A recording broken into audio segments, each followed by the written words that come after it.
Hi, I'm Rosie with Inner Brilliance Coaching, and today I'm sharing the keys to getting the results you desire. Now, with so much information coming at us about how to get what you want, I thought I'd share the top 4 principles that will actually help you. I'm going to break it down and oversimplify it, but it really is simple. It just can feel hard to do. So, in the past, I've shared how it's really important to start by defining what success means on your own terms. And I dive into sharing how the Harvard Professor Tal Ben-Shahar inspired me to do so. But I'm just going to share the gist here, which is that success is about getting the results that you want in life while enjoying the journey along the way. So how can you do that? Well, here's principle number 1. You need to set goals you'll be excited to pursue. And I know that seems obvious, but you must be really in alignment with having goals that inspire you. And the first way to do that is to get really clear on what you want. What would make you feel happier? In other words, you need to figure out what gives you a sense of pleasure and meaning. And that's what I've talked about in the past by that Harvard professor defines feeling happier and feeling successful by having that balance of pleasure and meaning. It can't be one or the other.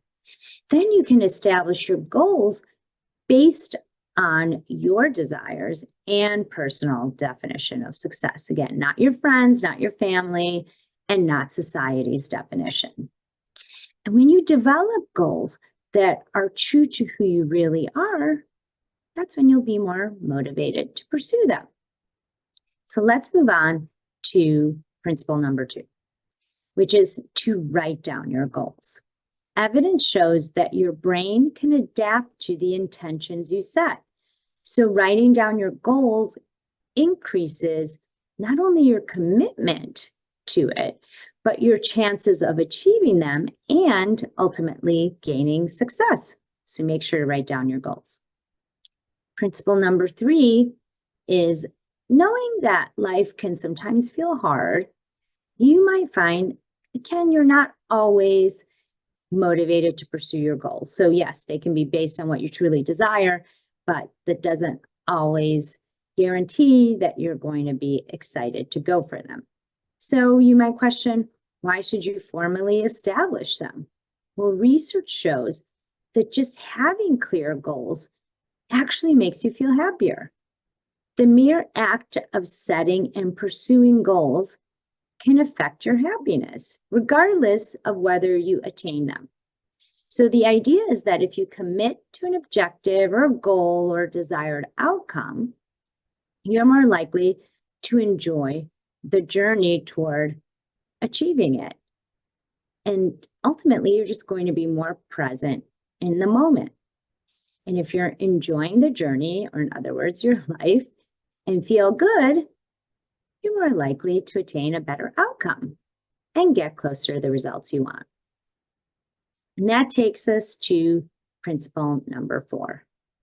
So as I've mentioned before, these goals will only lead to success and feeling happier if they reflect what you truly want. And knowing what you truly want requires self-acceptance. And I talk to my clients about this all the time. You can get to know yourself and what you want, but you also have to accept it. What that could look like is getting back to your original state of love and light. In other words, your sense of self-worth and your inner guidance system before you were programmed to question it. So at the core of knowing what you want is, okay, you have to understand it, then you have to accept it versus resist it or question it. And with self-acceptance, you'll be more aware of what gives you that true pleasure and meaning. And you'll be inspired to explore more of the exciting opportunities that come up in your life. So I hope you found this helpful and you can implement these principles to experience what you deeply desired. Now, if we haven't met before, again, I'm Rosie with Inner Brilliance Coaching, and I help high achievers experience success in any area of life where they become a stronger leader in their career and just more confident overall, which helps with their relationships, whether it's professionally or personally, whether it's with colleagues and friends or family, and ultimately, of course, love. So if you found this helpful, please share it. Or if you have any questions or comments, please put them below and I will get back to you.